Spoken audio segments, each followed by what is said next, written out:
Welcome back.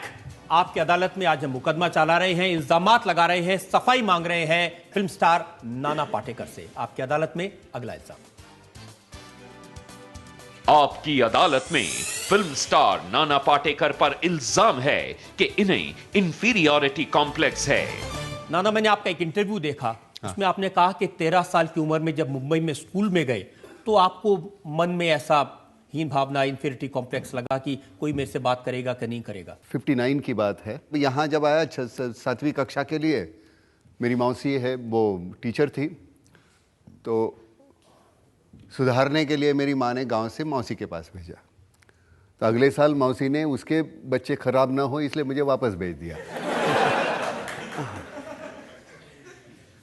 लेकिन ये था कि हम अंग्रेजी नहीं बोल पाते, आज भी अंग्रेजी में सही तरीके से नहीं बोल पाता, ताकि वो कभी नौबत ही नहीं आई। जे स्कूल ऑफ आर्ट में गए तो वहाँ तो लैंग्वेज का कोई सवाल ही नहीं, ब्रश और पेपर है, पेंट है। और हमेशा लगता था कि इस शक्ल से सभी इतने, मेरे बाकी के भाई जो थे वो दिखने में अच्छे खूबसूरत थे और मेरी ये अपनी शक्ल थी। तो मुझे हमेशा लगता था कि मेरे माँ बाप उनसे ज़्यादा प्यार करते हैं, मुझसे कम करते हैं। तो एक बार मैंने नाटक में काम कर दिया गांव में जब था, तो वो नाटक देखने के लिए पिताजी बम्बई से गांव आए थे।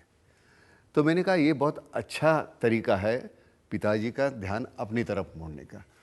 तो वैसे मैं थिएटर शुरू किया मैंने।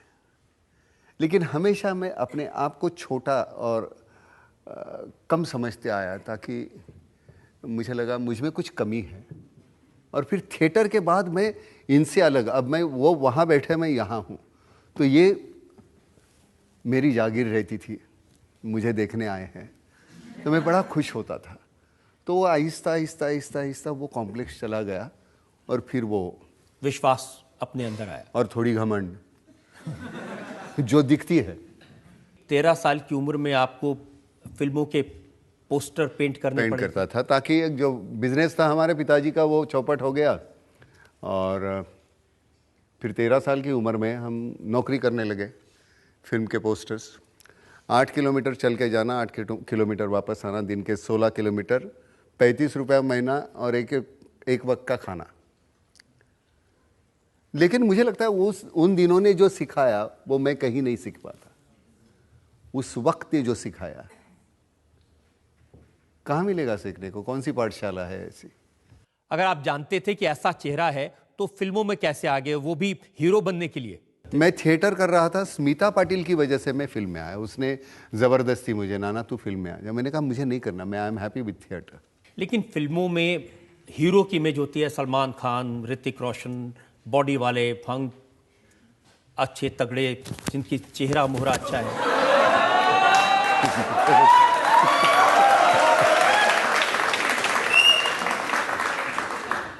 आप जैसे दिखते हो वो रहेगा 1 मिनट, 2 मिनट, 2 मिनट के बाद आप क्या करते हो।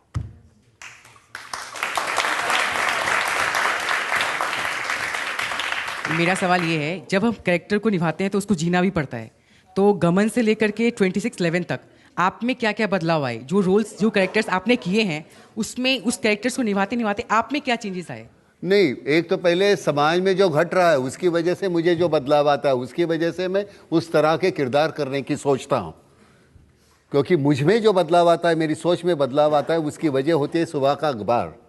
वो अखबार में जो पढ़ता हूँ उससे वो घुटन होती है, सफोकेशन होता है, चीड़ आती है, वो सब कुछ है। तो इसलिए मैं कहता हूँ कि मेरे पास जरिया है जिसके ज़रिए ये सब निकल जाता है।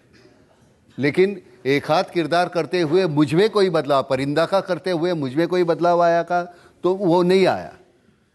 लेकिन मुझे तकलीफ ज़रूर हुई। क्रांतिवीर करते हुए मुझे तकलीफ हुई। क्रांतिवीर 93 के जो कम्युनल राइट्स थे उस पर आधारित थी। तो उस दायरे से गुजरते हुए बहुत तकलीफ होती है, वो तो होना है। लेकिन उसमें मुझ में क्या बदलाव आया? मुझ में बदलाव नहीं आया। लेकिन वो तकलीफ, सोच में बहुत कुछ बदलाव आता है जब ये घटता है तब। और वो उसका परिणति होती है वो फिल्म बनाने में। 2611 ये परिणति है, क्रांतिवीर ये परिणति है। ये सही है कि कई बार आप दूसरों के लिखे डायलॉग को किनारे कर देते हैं, अपना डायलॉग बोलने लग जाते हैं, जैसे वो मच्छर और हिजड़े वाला डायलॉग? साला एक मच्छर आदमी को हीड़ा बना देता।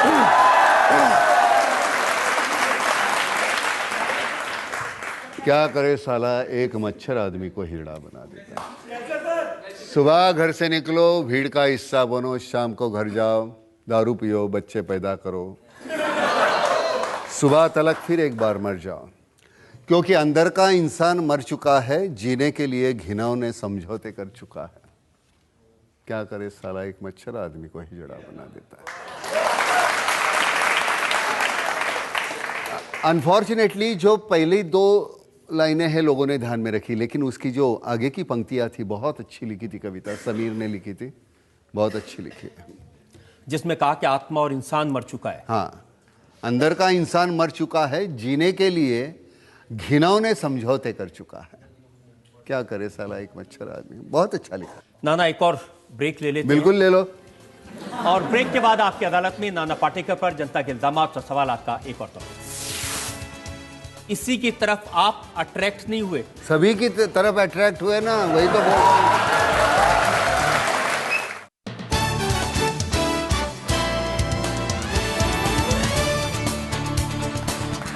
Welcome back.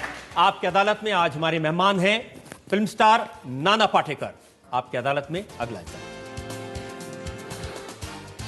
आपकी अदालत में फिल्म स्टार नाना पाटेकर पर इल्जाम है कि ये अजीबोगरीब हरकतें करते हैं।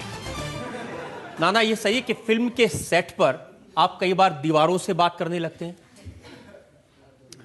हाँ, मतलब रिहर्सल को एक्ट्रेस ना आए तो दीवारों से ही बात करनी पड़ती है, वहां है ऐसे सोच के। लोगों ने कहा कि कई बार पंखे को देखते हैं तो बहुत देर तक पंखा देखते रहते हैं। भाई एक्टर हूँ, फैन तो चाहिए ना। फैन के सिवा। और मैं ये भी सुना कि जब आपको तिरंगा में आपको और राजकुमार साहब 2 लोगों को एक साथ ले लिया था तो लोगों ने मेहुल कुमार को कहा था कि तुम पागल हो गए, 2 पागल आदमी को एक साथ ले लिया। मतलब ये कहा था कि फिल्म पूरी नहीं होगी, लेकिन मैं आपको कह दूं, राज साहब इतने बेहतरीन इंसान थे। मतलब उनके बारे में लोग कहते थे कुछ और, इतना बेहतरीन इंसान, कमाल का। मतलब ये सुन के हैरान हो जाएंगे, वो घर से डिब्बा लाते थे स्वीट का। नाना आ जाओ, अंदर बैठ के, वो जैसे बच्चे को कैसे अपने दे वैसे, वो अलग अलग किस्म के थे। उनका एक बाहर का रूप अलग था और वो अंदरूनी बहुत अलग थे। Very nice human being. और एक जमाना था कि आपने डांस भी करना शुरू किया, तो बड़े अजीबोगरीब तरीके से डांस करते थे। हाँ, मतलब मैं कहता था कि वो हमारे डांस डायरेक्टर कोई रहते थे कि नाना जी ये ऐसे स्टेप ले लिए, नाना ये ऐसे करना है। मैंने कहा यार तू गाना चला, मैं नाचना शुरू करूँगा, एक टेक में जितना लेना है ले, क्योंकि दोबारा मैं वैसे ही नहीं कर पाऊँगा, तो मुझे ही मालूम नहीं मैं क्या कर रहा हूँ।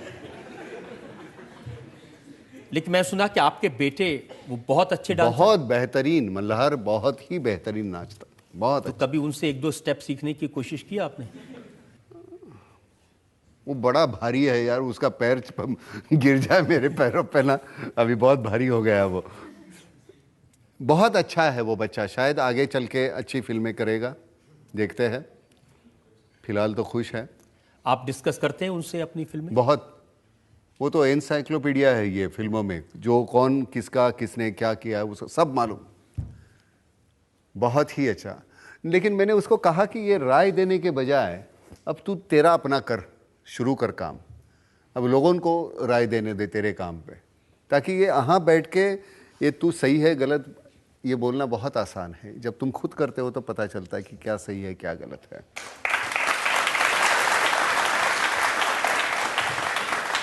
जनता जो लोग सवाल पूछना चाहते हैं। क्या सर, मेरा नाम अन्वेषा है। मैं आपसे ये पूछना चाहती हूँ कि सर आपने अभी तक कितनी सारी मूवीज़ में काम किया, इतनी सारी खूबसूरत एक्ट्रेसेस के साथ काम किया, आपको सर किसी के साथ अट्रैक्शन नहीं हुआ इस दौरान? मुझे सभी अच्छी लगी।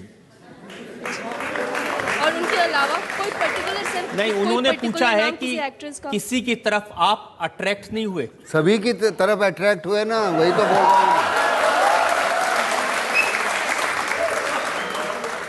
कोई ऐसी भी थी जिसकी तरफ थोड़े ज्यादा अट्रैक्ट हुए? ने सभी की तरफ ज्यादा ही हुए। कम हम एक और ब्रेक के रुकेंगे और ब्रेक के बाद आपकी अदालत में नाना पाटेकर पर जनता के इल्जामात और सवालात का एक और दौर। मेरी मानिए तो ये बारिश खरीदी है, सस्ती सुंदर टिकाऊ बारिश, सिर्फ 5,000 रुपए में। इससे कम में कोई दे तो चोर की सजा हो। मेरी आपकी जूती सिर पर मेरी बारिश खरीदी।